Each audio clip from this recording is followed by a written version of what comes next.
सभी को राधे राधे।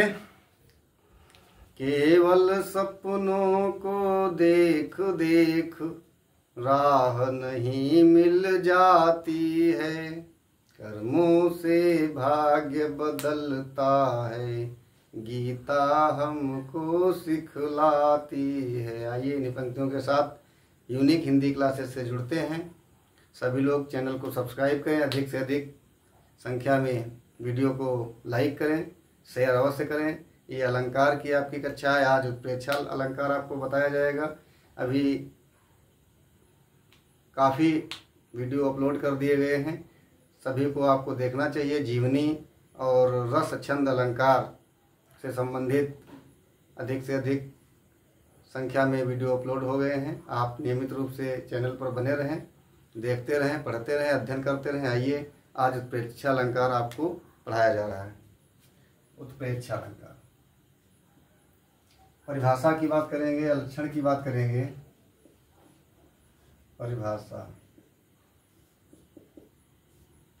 परिभाषा लिखेंगे,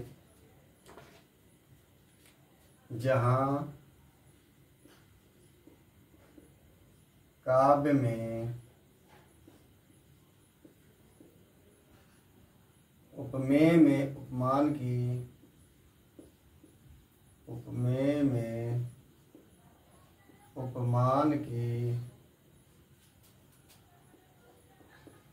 संभावना व्यक्त की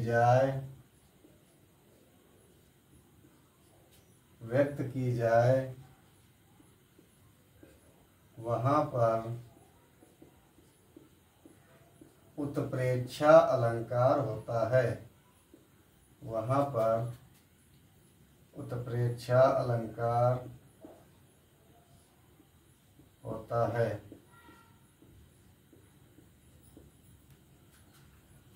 जहाँ काव्य में, ना काव्य में लिखना चाहो तो आप ऐसे लिख सकते हो, जहाँ उपमेय में उपमान की संभावना व्यक्त की जाए। तो जहाँ काव्य पंक्तियों में, अलंकार तो काव्य पंक्तियों में होते हैं। जहाँ काव्य में उपमेय में उपमान, यहाँ काव्य में आप ना लिखना चाहें तो कोई बात नहीं है। जहाँ उपमेय में उपमान की संभावना व्यक्त की जाए वहाँ पर उत्प्रेक्षा अलंकार होता है। उत्प्रेक्षा वाचक शब्द जो हैं वो इसमें आते हैं। उत्प्रेक्षा वाचक शब्द, उत्प्रेक्षा वाचक शब्द, या ऐसे लिख सकते हैं वाचक शब्द। मनु, मानव, मनव, मानो, जनु, जनौ, जानो, मनु, मानव, मनव, मानो, जनु, जनः, जानो, निश्चय, इव आदि शब्द आते हैं। आदि शब्द आते हैं। यहाँ पर बढ़ा लेंगे प्रायः। प्रायः उत्प्रेक्षावाचक शब्द मनु, मानव, मनव, मानो, जनु, जनः, जानो, निश्चय, इव आदि शब्द आते हैं। बात की जाएगा उत्प्रेक्षा के भेद। तो उत्प्रेक्षा के भेद कितने होते हैं? उत्प्रेक्षा के भेद, उत्प्रेक्षा के भेद, उत्प्रेक्षा के भेद कितने होते हैं? तो आपको हम बता दें, 3 भेद होते हैं। उत्प्रेक्षा के 3 भेद होते हैं। वस्तु उत्प्रेक्षा, हेतु उत्प्रेक्षा, हेतुत्प्रेक्षा, फलोत्प्रेक्षा।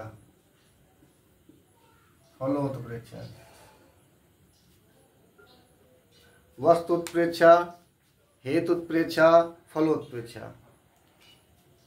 जहाँ एक वस्तु की दूसरे वस्तु में संभावना की जाए वहाँ वस्तु उत्प्रेक्षा। जहाँ संभावना के मूल में संभावना की जाए, संभावना के मूल में कोई कारण हो वहाँ पर हेतु उत्प्रेक्षा। जहाँ पर फल प्राप्त हो रहा हो या फल के लिए फल प्राप्त की संभावना हो वहाँ पर फलोत्प्रेक्षा होता है। अब बात करेंगे उदाहरण की। उदाहरण देखिए,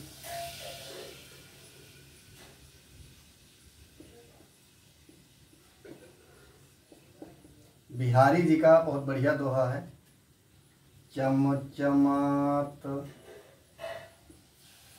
चमचमात चंचल नयन, बिच घूंघट पट झीन। बिच घूंघट पट झीन, मानहु सुर सरिता विमल। मानहु सुर सरिता विमल, जल उच्छरत युगमीन। जल उच्छरत युग मीन, चमचमात चंचल नयन, बिच घूंघट पट झीन। मानहु सुर सरिता विमल, जल उच्छरत युग मीन। चमचमात चमकते हैं, चंचल नयन नायिका के नयन कैसे हैं? चंचल हैं। घूंघट के अंदर से झीन, घूंघट कैसा है?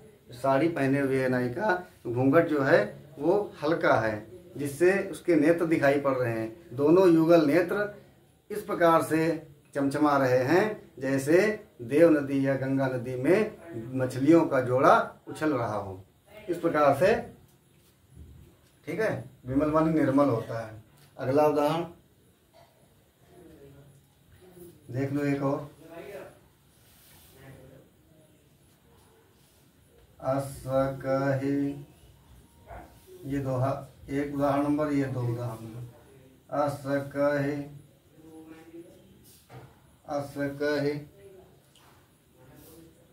कुटिल, अस कहे कुटिल भई उठी ठाणी। अस कहे कुटिल भई उठी ठाणी, मानहु रोष।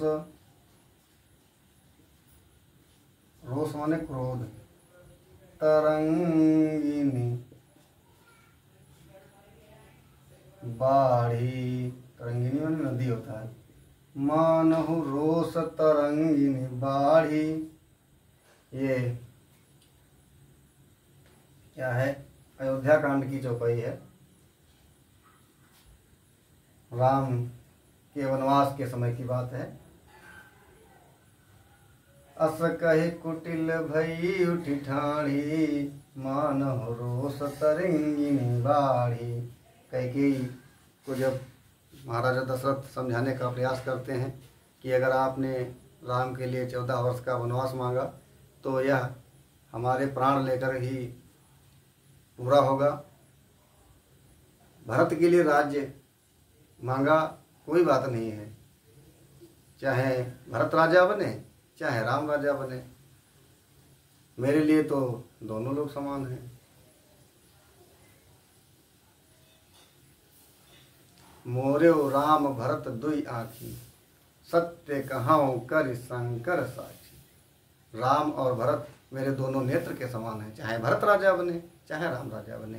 किंतु जो दूसरा वरदान 14 वर्ष का वनवास मांगा है राम के लिए, ये उचित नहीं है, इसको आप परिवर्तन कर लीजिए, बदल लीजिए। इस प्रकार से जब कहा तो कैकेयी गुस्से से उठ करके खड़ी हो गई। ऐसा लगा जैसे कोई क्रोध की नदी बढ़ गई हो। इस प्रकार से आपने देखा इनमें मनव मानव आए हुए हैं, मानव शब्द आए हुए हैं, और मानव शब्द से आप देख रहे हैं कि हम उत्प्रेक्षा अलंकार की पहचान कर रहे हैं। निरंतर बने रहिए वीडियो पर, अतिशीघ्र अलंकार समाप्त होने वाले हैं और अध्ययन करते रहिए एक अच्छे पाठक की तरह, अच्छे परीक्षार्थी की तरह, बिना